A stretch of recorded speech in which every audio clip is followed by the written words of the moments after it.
آج ہم آپ کو لے کر چلتے ہیں سندھ کی سرزمین پر، جہاں روحانیت کی خوشبو ہر سمت پھیلی ہوئی ہے۔ یہ داستان ہے اس عظیم ہستی کی جنہوں نے نہ صرف سندھ میں سلسلہ نقشبندیہ کا آغاز کیا بلکہ لاکھوں دلوں کو نور حق سے منور کیا۔ آپ کا اسم گرامی ابو القاسم تھا اور لقب نور الحق۔ یہ لقب آپ کے مرشد حضرت شاہ سیف الدین قادسرہ نے عطا فرمایا، لیکن سندھ میں آپ حضرت نقشبندی صاحب کے نام سے مشہور ہوئے کیونکہ آپ نے سندھ میں سلسلہ نقشبندیہ کی بنیاد رکھی۔ سندھ کی سرزمین اس وقت قادریہ، سہروردیہ اور چشتیہ سلسلوں سے منور تھی، مگر سلسلہ نقشبندیہ کا چراغ ابھی روشن نہ ہوا تھا۔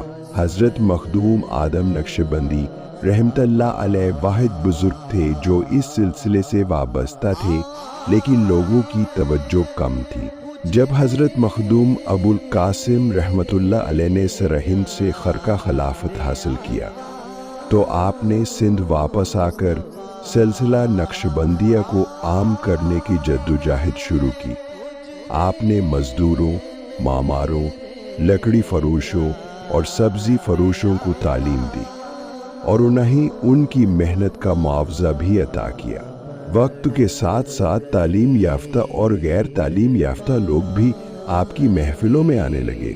یہ کہا جانے لگا کہ یہ سلسلہ بھی نیا ہے اور طریقہ تعلیم بھی نیا۔ جب سلسلہ نقشبندیہ عام ہو گیا تو آپ نے لوگوں کو معاوضہ دینا بند کر دیا، لیکن محبت اور عقیدت میں کوئی کمی نہ آئی اور آپ حضرت نقشبندی صاحب کے نام سے مشہور ہو گئے۔ حضرت مخدوم ابو القاسم نور الحق نقشبندی رحمت اللہ علیہ نے ابتداء میں قرآن مجید حفظ کیا، پھر علوم ظاہریہ اور بعد ازاں علوم باطنیہ کی طرف متوجہ ہوئے۔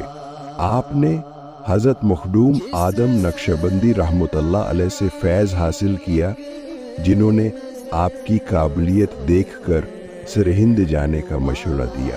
سرہند میں حضرت شاہ سیف الدین نقشبندی رحمت اللہ علیہ، جو حضرت مجدد الف ثانی رحمت اللہ علیہ کے پوتے تھے، نے آپ کو دیکھتے ہی فرمایا، دادا صاحب آپ کی سفارش فرماتے ہیں۔ یہ سن کر حضرت ابو القاسم فوراً قدم بوس ہو گئے اور یوں آپ کی روحانی ترقی کا سفر مزید تیز ہو گیا۔